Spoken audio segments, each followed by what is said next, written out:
Good morning to you. I hope you slept well. I hope you feel good. And if you don't know how to feel good, you figure out how to feel good. I watched Biden's speaker lady, the lady with the curly hair that talks like she's got a stick up her ass.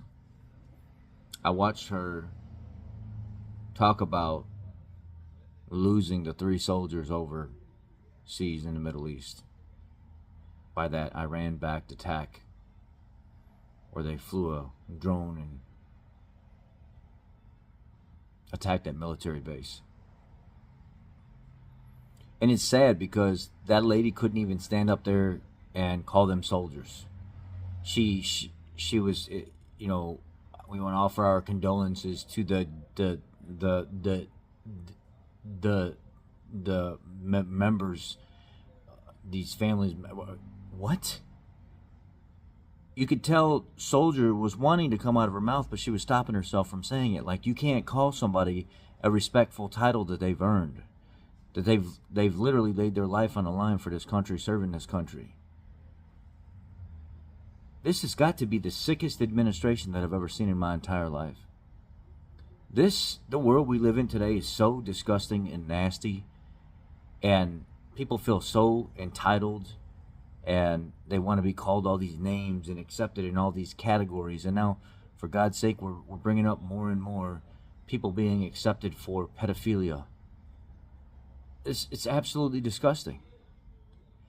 And I'll never comply to any of this new stuff that's going on. They're soldiers. They gave their life for this country. Unwillingly. Willingly signed up, unwillingly, without even knowing that there was going to be a battle. Couldn't even defend themselves. Died for this country. They're soldiers. Call them freaking soldiers. That's what they are. They've earned that title. They've earned the right to be called a soldier. But this administration can't even do that, because they don't want to give somebody else some kind of patriotic respect, which is sad. The New York City mayor claims that the migrants have caused such an issue and caused so much turmoil in New York City that the quality of life and the type of living style that they would like to provide for their residents, they can't even do that anymore. It's diminishing. Yet he just said he wants to make thousands of jobs available and lower the standards to hire migrants in state jobs. Forgive the language barrier and everything else and just make it work. But then turn around and say that the lifestyle, the quality of lifestyle that New York City residents are diminishing. It's falling apart. And they're not able to provide that for the residents because of what's going on. You are the problem. This guy literally sat on national television and said this, and then turns around and says, I'm going to give all these people jobs. Not American citizens. For migrants. How more contradicting do you have to be? To sit there and tell a body of people of all different colors and races and ethnicities that trust in you, that believe in you, well, not anymore, that you cannot provide the quality of life that you should be providing them as a body, as a government body that's overseeing people's quality of living and the amenities that they have access to in your city, and you cannot provide that to them. But you'll turn around and give thousands of jobs away and lower the standards and forgive the language barrier stuff and everything else and make it acceptable for migrants to work state jobs. But you won't do that for the local people, the lower education people, the people that do want, they just don't have the education, they don't have the paper credentials, or maybe they've just never had a chance to work that job or learn that job. You won't give them a chance, but you'll give migrants a chance and make all the relief in the world for them, make it easier for them to become hired on a state job.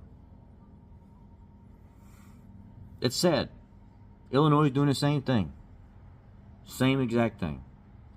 and the amount of violence that's been going up at these shelters and stuff, the stabbings that have been happening, people have died, the amount of criminals that have been already arrested over and over and over again in all these liberal run cities that end up right back out on the street because they don't keep them. How did those police officers get attacked in the New York City Times Square thing? Mind you, if you don't know what happened, go back and see my previous video. It's got an age restriction thing on it, so they're not really showing it to a lot of people because they don't think it's appropriate for minors. So they put an 18+ restriction on it. The police officers were walking. They got close to the shelter. They made some kind of connection with the people that were standing outside. In the article that I was reading about it, it says the guard that was there gave a testimony that they were regularly out there smoking and drinking.